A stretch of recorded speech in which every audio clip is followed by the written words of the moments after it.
kalian, apa kabar? Balik lagi sama aku, Andin. Gimana kegiatan belajar kalian di rumah? Masih asik kan? Oh iya, beberapa hari yang lalu, pas tanggal 20 November, aku sempat ngeliat tiba-tiba ada live di YouTube-nya Kemendikbud soal kajian belajar mulai bakal tatap muka tahun 2021. Aku shock banget sih, kayak oh my god, I'm not ready gitu. Kayak aku tuh belum siap banget buat ketemu banyak orang dalam keadaan yang kayak gini. Sempet shock banget dan kayak agak belum semangat jujur, karena belum siap juga, dan mungkin karena terlalu nyaman ya di rumah, jadi mulai magernya keluar lagi gitu. Kalau kalian ngerasain gimana sih? Mulai aneh gak sih gitu kalau misalkan tiba-tiba belajar di luar lagi, secara kita udah hampir setahun nggak tatap muka gitu loh. Setahu aku, alasan kenapa pemerintah tiba-tiba ngedeklarasiin pembelajaran tatap muka 2021 itu karena di tahun ini banyak banget anak-anak sekolah yang berhenti sekolah secara terpaksa, karena terutama paling utama itu tuntutan keuangan, dan yang kedua karena mungkin mereka merasa nggak berguna gitu. Dengan sekolah online ini bikin mereka kurang ngerti atau kurang paham, jadi mereka stop.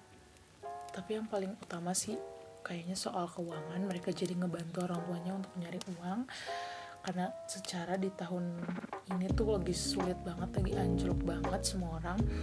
Jadi gak bisa cuma dari satu sumber atau dua sumber kayak biasanya. Kita harus nyari tambahan untuk kehidupan sehari-hari. Dan yang paling miris sih bikin anak-anak jadi stres, jadi psikososial, karena gak ketemu teman-temannya, gak berinteraksi sama guru-guru secara langsung. Itu yang ngebikin mereka jadi stres, jadi depresi.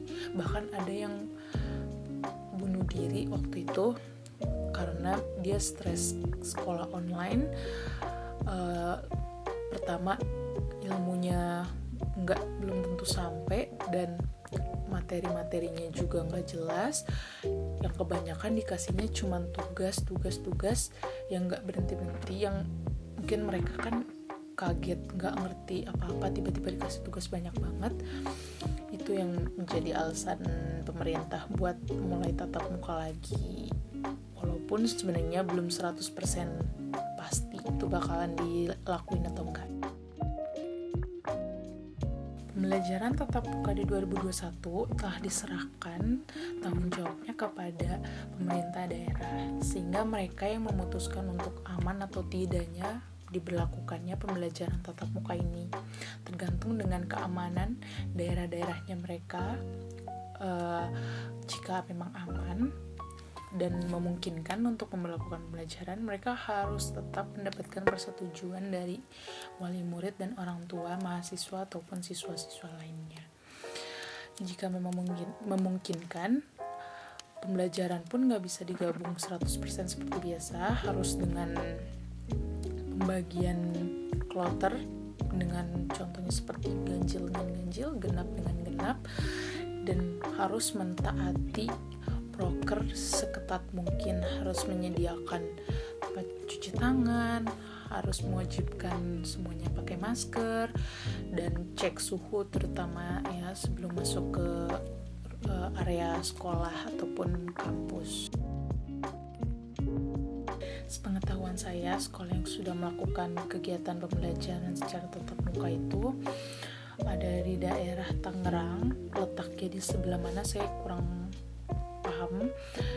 Yang saya cuma tahu itu mereka sudah melakukan pembelajaran langsung sekitar beberapa bulan yang lalu sampai sekarang. Dan menurut saya sih itu keren, seakan-akan kayak corona itu nggak ada di daerah mereka. Sedangkan di daerah saya sendiri pun saya masih merasakan untuk adik saya itu belum boleh datang ke sekolah sama sekali. Padahal beberapa waktu yang lalu dia disuruh untuk mengumpulkan ijazah dan SKHUN untuk kepentingan ujian nasional tahun depan.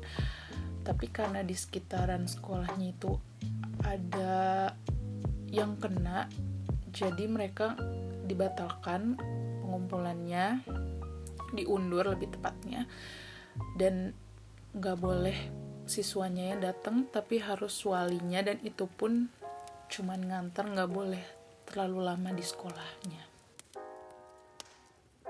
Respon dari masyarakat umum tentang kegiatan pembelajaran langsung ini masih banyak yang setuju dan tidak setuju, 50-50.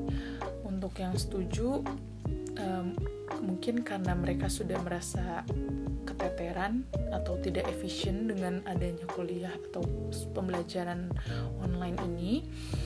Dan untuk yang tidak setuju seperti saya contohnya, karena merasa belum aman, belum yakin dengan keadaan di luar sana, dengan kebersihannya nanti bagaimana, meskipun sudah melakukan proker dengan sangat-sangat baik, itu belum menjadi tingkat kepuasan, belum menjadi patokan untuk aman tidaknya, karena nggak semua orang menjaga kesehatannya, menjaga kebersihannya, dan nggak semua orang mematuhi aturan-aturan itu juga.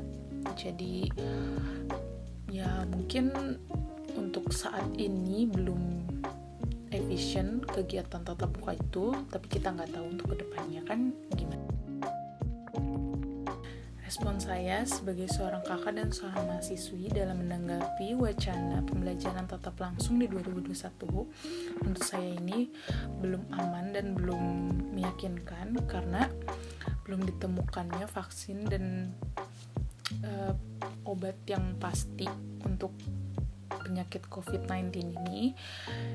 Jadi belum aman 100% untuk berkegiatan dengan ramai-ramai secara langsung. Tapi untuk saat ini kita masih melihatkan kedepannya gimana. Semoga aja kedepannya udah lebih aman, lebih meyakinkan. Tapi jujur saya pun sebenarnya belum setuju 100% karena saya takut adik saya nantinya, teman-temannya nggak menjaga kesehatan, iseng usil, apalagi kan di umur-umur SMP gitu masih usil. Temennya misalkan ada yang nularin makanan bagi-bagi ataupun minta minum gitu-gitu, itu kan bisa jadi menularkan banget.